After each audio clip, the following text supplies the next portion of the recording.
Hello folks, I am the old sergeant. I have a lot of comments I need to make about recent events involving the police. First of all, I want to say how strongly I support the police. I even have a blue light on my front porch showing my support for the police, so any officer driving by will see at least there's one home there that backs us up. I also have 3 electric candles in the front window. 1 green light for the military, 1 blue light for the police, and a red light for emergency services. And I also understand that in my 20 years in the military, I was in harm's way for only 1 year out of the 20. And police officers are in harm's way every day. What I'm going to discuss now may seem like I'm being rather harsh in my comments about certain events that have happened. But you will understand why when you see the specific events. First of all, I want to cover the police oath. On my honor, I will never betray my badge, my integrity, my character, or the public trust. I will always have the courage to hold myself and others accountable for our actions. I will always uphold the Constitution, my community, and the agency I serve. The politicians have put our police in a horrible position. They are given the choice of their job or the Constitution. They must think to themselves, should I unconstitutionally arrest this person for violating distancing rules, or do I lose my job and be unable to feed my wife and children? And by violating the Constitution, this will destroy the relationship between the police and the people that were once supportive of the police. But then, by arresting this person, I could be preventing him from getting infected or infecting others. Following one's oath is frequently very difficult. Here we see Brighton, Colorado.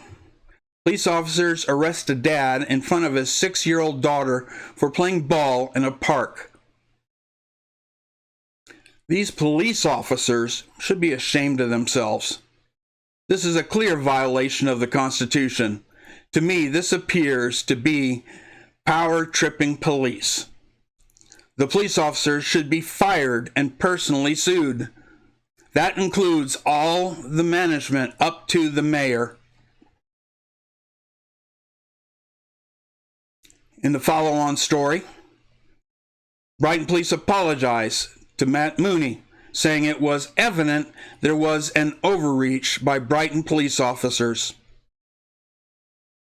According to Mooney, during the contact, none of the officers had masks on, none of them had gloves on, and they're in my face handcuffing me. They're touching me. I don't know if this apology will help the police department in the lawsuit that is sure to follow. Philadelphia, Pennsylvania. Police drag a man from a public bus for not wearing a protective mask. You know what real police would have done? They would have given the man a mask. But no, we're going to have a violence in this situation over a man not wearing a mask.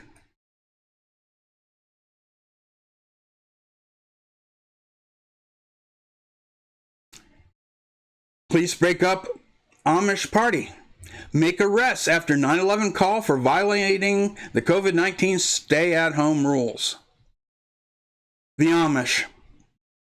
Really? This seems more like an attack on Christians.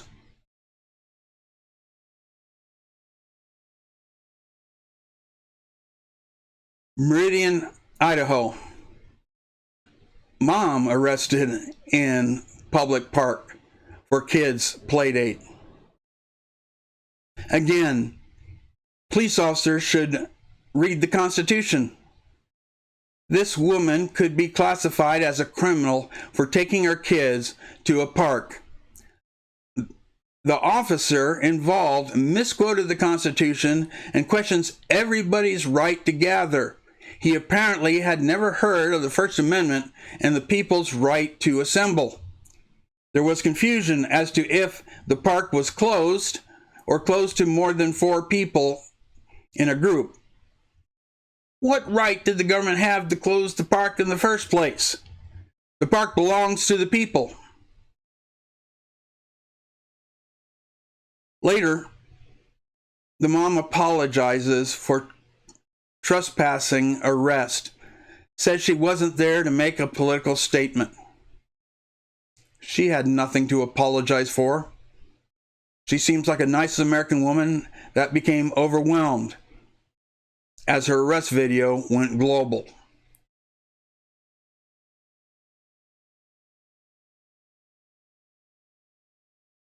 Raleigh, North Carolina. Police arrest reopen protester. Say constitutionally protected rights are non-essential. The state authorities deem the First Amendment protected rights peaceably to assemble and to petition the government for a redress are among the activities deemed non-essential. Well, good for the reopened protesters for protesting.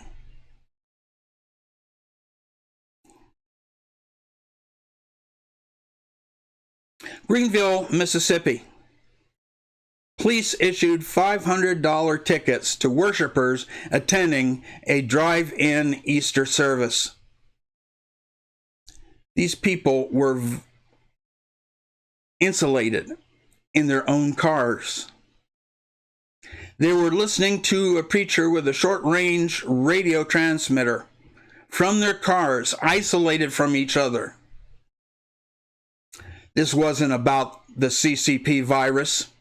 This was an attack on Christianity. How can the police live with themselves? This is a clear example where the police should have refused to do this. The church is suing the Greenville police for issuing the $500 tickets to members attending a drive-in service in their cars. Outstanding. These people need to pay for what they have done and have been doing. There should be massive lawsuits against government officials that overstep their constitutional authority.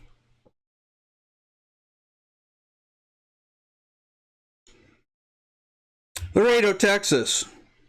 Texas cops use undercover sting operation to arrest women offering salon services in their homes. Is this the best use of police resources? Shouldn't the police be arresting the criminals the government released from prison that are committing new crimes?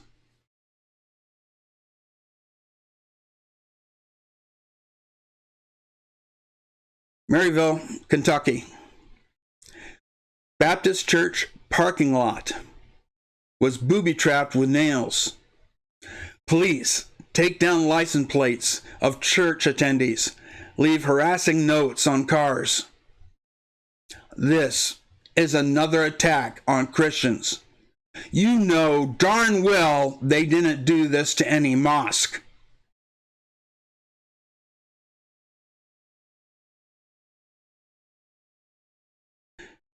Coronavirus enforcement in 22 U.S. states. Talking drones donated by the Chinese and long suspected of espionage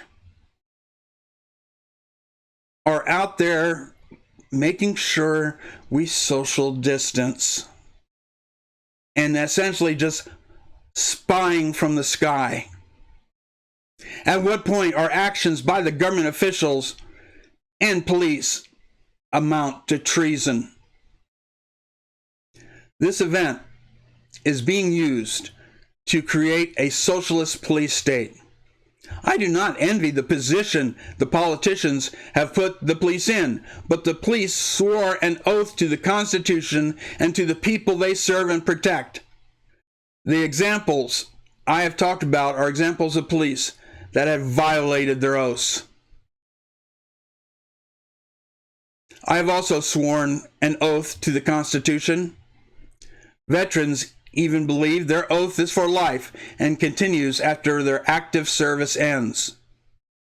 Our oath: I do solemnly swear that I will support and defend the Constitution of the United States against all enemies, foreign and domestic, that I will bear true faith and allegiance to the same, and that I will obey the orders of the President of the United States and the orders of the officers appointed over me according to regulations and the Uniform Code of Military Justice. So help me God.